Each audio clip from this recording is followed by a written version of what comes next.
Hello, ladies and gentlemen. Welcome back to another episode here on African Confessions.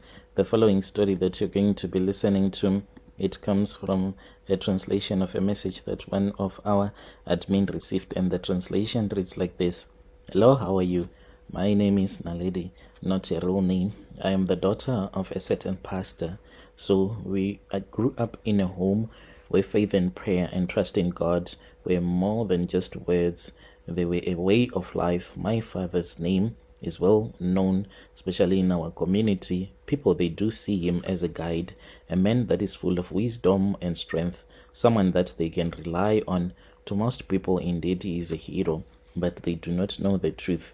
They don't know that the men that they see on Sunday, all dressed up and preaching, doing everything that you expect a pastor to be doing, they don't know the truth. They don't know that our Father, he does not practice the same things that he preaches about. He is a secret that if it would come out, it would break their hearts. And we have been carrying this heavy burden, and we have been carrying this secret because we have chosen to help our Father, for he made us to realize that there are a lot of fake things that do happen in church. Growing up, I idolized my father. He was everything that I wanted to become. I also wanted to become a pastor. I wanted to be as strong, as confident, and above it all, to be as compassionate as he was. I watched him work tirelessly for the church, helping people, comforting them. He was a source of hope and light. But as I got older, I started to see things that did not even quite make sense. I noticed the tension in his face, the worry lines that only seemed to deepen, the way that he would disappear for hours at a time without explaining where he had gone to. He would say that he had gone to pray, to seek some solitude so that he can speak with God, just like what Moses had done. This is what my father used to say, that Moses had to be alone so that God can give him the 10 commandments. So when you want to pray, to really pray, then you need to be alone. That is what my father used to say. And then there was this other day, one night, I could not fall fast asleep. I went downstairs to get some water. That was when I saw him slipping out of the front door, carrying a small worn bag. My curiosity got the best of me, so I then chose to follow him, keeping a safe distance. He walked through the streets, finally stopping in front of a small house on the edge of town. I recognized the place.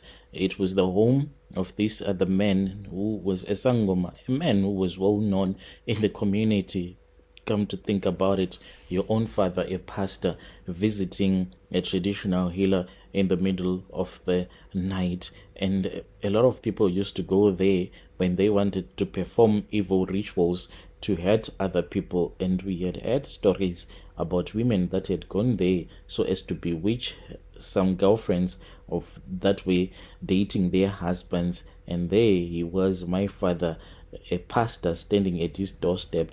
I watched him as he knocked on the door and entered the house. My heart was beating so hard against my chest. As I waited outside, I was hidden in the shadows. And then that was when I heard that my father was busy speaking with this traditional healer, but I could not make up the words that they were saying, since they were speaking really low, not wanting to wake other people. I stood there for what felt like hours. This was when my father had been taken to the back of the house, and when they returned back, my father, he was totally naked, and he was holding this other big, I don't know if it was a pot, a bowl, or whatever. I could not see it clearly, but I saw that my father was naked. He was then taken to another room, and they stayed for a very long time until they came out. When my father came out, he was taken back to the back of the house, and when he came back,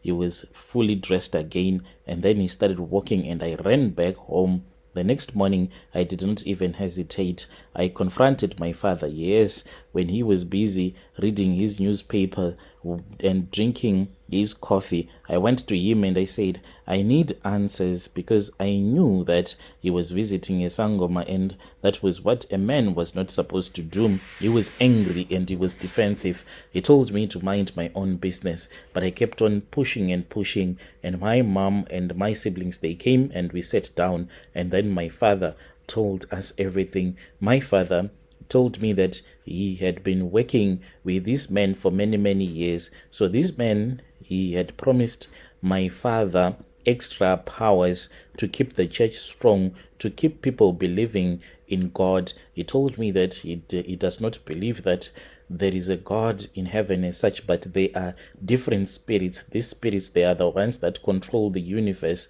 So for people to know all of that truth, he said that people are not yet ready, but in the future people are going to be ready for that, to know that there is no one single God, but there is a league of gods, and these gods, they do come together and sit down and decide what they want to be done. That is why sometimes when we pray, since we'll be praying to the wrong spirit, and that is why your prayers do not get answered so quickly. But if you know that there is a league of gods, then you will know how to access these spirits that do control the universe. It was really weird to watch my father saying all of this blasphemy, but since he had told us that if the church was not getting any bigger, this meant that no more people would be bringing money into the church. And you know what that meant? It meant that we will be suffering. So we needed to understand. We did not know what to say, but we were really confused and we felt betrayed, because as a family we used to pray, and we used to pray unto this God that we had been taught by our parents, but here he was telling us that there is a league of gods. It took a very long time until our father started to ask us for help.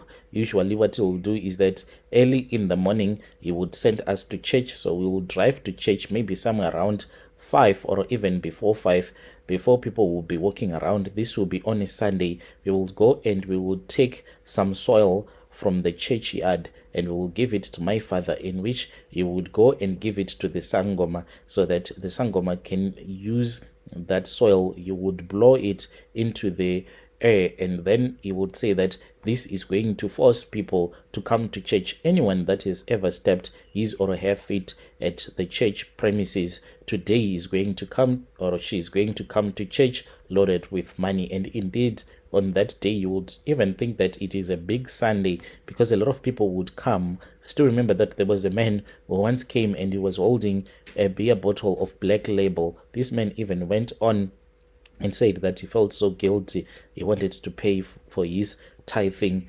That is how my father has sustained his church, even though my father does not perform any miracles. He has since told us that sometimes the traditional healer requests that he brings some soil from the church. This will be after, the service on Sunday. We remain behind cleaning and pretending as if there are some other things that we want to do. When my father would have dismissed the ushers and some of the church elders, we will remain behind as a family. That is when my father will tell us to go and pick up the soil. This soil, it goes straight to the Sangoma. The only problem that we are facing, as for my brothers, at least they impregnated some girls. They are not married, and I am not married. My sisters are not married. We all do not have kids. So I am now thinking that maybe my father's rituals are the ones that are causing all of these things. Dear listeners, there was a message that was sent to me by one of our admin who helps us with this translation. Strange things indeed they do happen in this world. Can you just imagine?